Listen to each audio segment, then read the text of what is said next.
ஆண்டவரும் இரட்சகருமாகிய இயேசு கிறிஸ்துவின் தூய நாமம் மகிமைப்படுவதாக. மார்க் எழுதிய நற்செய்தி புத்தகத்திலிருந்து 1ஆம் அதிகாரத்திலுள்ள வசனங்களுக்கான விளக்க உரையை பல்வேறு தலைப்புகளில் நாம் இப்பொழுது சிந்திக்க இருக்கிறோம். திருமுழுக்கு யோவானின் போதனை, கடவுளின் மகனாகிய இயேசு கிறிஸ்துவை பற்றிய நற்செய்தியின் தொடக்கம். இதோ என் தூதரை உமக்கு முன் அனுப்புகிறேன், அவர் உமக்கு வழியை ஆயத்தம் செய்வார். பாலை நிலத்தில் குரல் ஒன்று முழங்குகிறது, ஆண்டவருக்காக வழியை ஆயத்தமாக்குங்கள், அவருக்காக பாதையை செம்மையாக்குங்கள் என்று இறைவாக்கினர் ஏசாயாவின் நூலில் எழுதப்பட்டுள்ளது. இதன்படி திருமுழுக்கு யோவான் பாலை நிலத்துக்கு வந்து பாவ மன்னிப்பு அடைய மனமாறி திருமுழுக்கு பெறுமாறு பறைசாற்றி வந்தார். யூதேயா நாட்டுப்புறத்தினர் அனைவரும் எருசலேம் நகரினர் யாவரும் அவரிடம் சென்றனர். தம் பாவங்களை அறிக்கையிட்டு யோர்தான் ஆற்றில் அவரிடம் திருமுழுக்கு பெற்று வந்தனர்.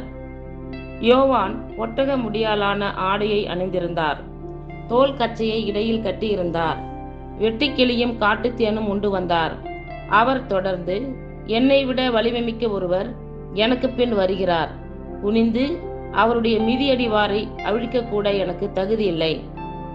நான் உங்களுக்கு தண்ணீரால் திருமுழுக்கு கொடுத்தேன், அவரோ உங்களுக்கு தூய ஆவியால் திருமுழுக்கு கொடுப்பார் என்று பறைசாற்றினார். இயேசு திருமுழுக்கு பெறுதல். அந்நாட்களில் இயேசு கலிலியாவில் உள்ள நாசரேத்திலிருந்து வந்து யோர்தான் ஆற்றில் யோவானிடம் திருமுழுக்கு பெற்றார்.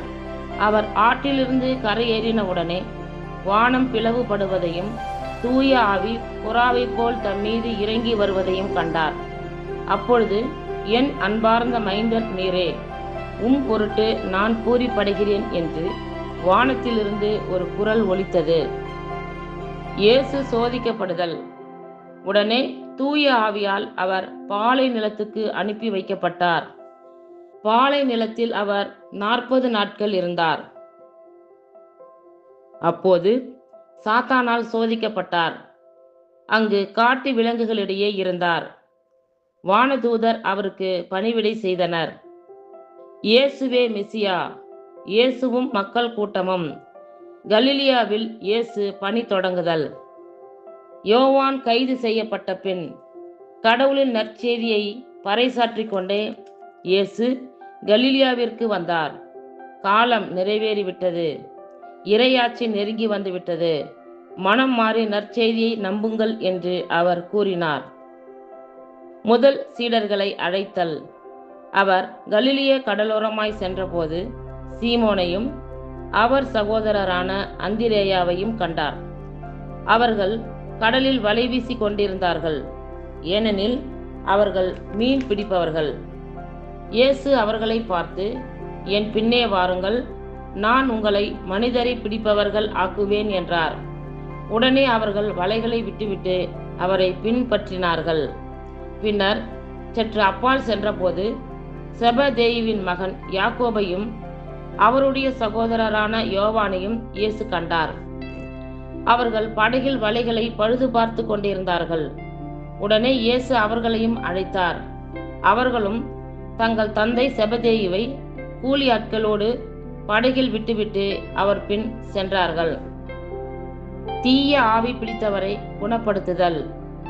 அவர்கள் கப்பர்நகும் ஊரில் நுழைந்தார்கள். ஓய்வு நாட்களில் இயேசு தொழுகை கூடத்திற்கு சென்று கற்பித்து வந்தார். அவருடைய போதனையை குறித்து மக்கள் வியப்பில் ஆழ்ந்தார்கள், ஏனெனில் அவர் மறைநூல் அறிஞரை போலன்றி அதிகாரத்தோடு அவர்களுக்கு கற்பித்து வந்தார். அப்போது அவர்களுடைய தொழுகை கூடத்தில் தீய ஆவி பிடித்திருந்த ஒருவர் இருந்தார். அவரை பிடித்திருந்த ஆவி, நாசரேத்து இயேசுவே, உமக்கு இங்கு என்ன வேலை? எங்களை ஒழித்து விடவா வந்தீர்? நீர் யார் என எனக்கு தெரியும், நீர் கடவுளின் தூயவர் என்று கத்தியது. வாயை மூடு, இவரை விட்டு வெளியே போ என்று இயேசு அதனை அதட்டினார். அப்பொழுது தீய ஆவி அம்மனிதருக்கு வலிப்பு உண்டாக்கி பெருங்கூச்சலிட்டு அவரை விட்டு வெளியேறிற்று. அனைவரும் திகைப்புற்று, இது என்ன? இது அதிகாரம் கொண்ட புதிய போதனையாய் இருக்கிறதே. இவர் தீய ஆவிகளுக்கும் கட்டளையிடுகிறார், அவையும் இவருக்கு கீழ்ப்படுகின்றனவே என்று தங்களிடையே பேசிக்கொண்டனர். அவரை பற்றிய செய்தி உடனே கலிலியாவின் சுற்றுப்புறமெங்கும் பரவியது. பேதுருவின் மாமியார் குணமடைதலும் இயேசு பலருக்கு குணமளித்தலும். பின்பு அவர்கள் தொழுகை கூடத்தை விட்டு வெளியே வந்து யாக்கோபு யோவானுடன் சீமோன் அந்திரேயா ஆகியோரின் வீட்டிற்குள் சென்றார்கள். சீமோனுடைய மாமியார் காய்ச்சலாய் கிடந்தார். உடனே அவர்கள் அதை பற்றி இயேசுவிடம் சொன்னார்கள். இயேசு அவர் அருகில் சென்று கையை பிடித்து அவரை தூக்கினார். காய்ச்சல் அவரை விட்டு நீங்கிற்று. அவர் அவர்களுக்கு பணிவிடை செய்தார்.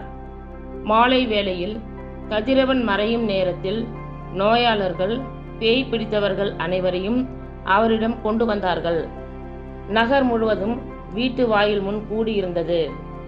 பல்வேறு பிணிகளால் வருந்திய பலரை அவர் குணப்படுத்தினார். பல பேய்களையும் ஓட்டினார். அப்பேய்கள் அவரை அறிந்திருந்ததால் அவற்றை அவர் பேச விடவில்லை. ஊர்கள் தோறும் நற்செய்தி முழக்கம். இயேசு விடியற்காலை கருக்களில் எழுந்து தனிமையான ஓர் இடத்திற்கு புறப்பட்டு சென்றார். அங்கே அவர் இறைவனிடம் வேண்டிக் கொண்டிருந்தார். சீமோனும் அவருடன் இருந்தவர்களும் அவரை தேடிச் சென்றார்கள். அவரை கண்டதும் எல்லாரும் உம்மை தேடிக் கொண்டிருக்கின்றனர் என்றார்கள். அதற்கு அவர், நாம் அடுத்த ஊர்களுக்கு போவோம். அங்கும் நான் நற்செய்தியை பறைசாற்ற வேண்டும்.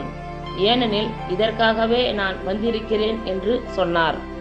பின்பு அவர் கலிலியா நாடு முழுவதும் சென்று அவர்களுடைய தொழுகை கூடங்களில் நற்செய்தியை பறைசாற்றியும் பேய்களை ஓட்டியும் வந்தார். தொழு நோயாளர் நலமடைதல். தொழு நோயாளர் ஒருவர் இயேசுவிடம் வந்து, நீர் விரும்பினால் எனது நோயை நீக்க உம்மால் முடியும் என்று முழந்தாளிட்டு வேண்டினார். இயேசு அவர் மீது பரிவு கொண்டு தமது கையை நீட்டி அவரை தொட்டு அவரிடம், நான் விரும்புகிறேன், உமது நோய் நீங்குக என்றார். உடனே தொழுநோய் அவரை விட்டு நீங்க அவர் நலமடைந்தார்.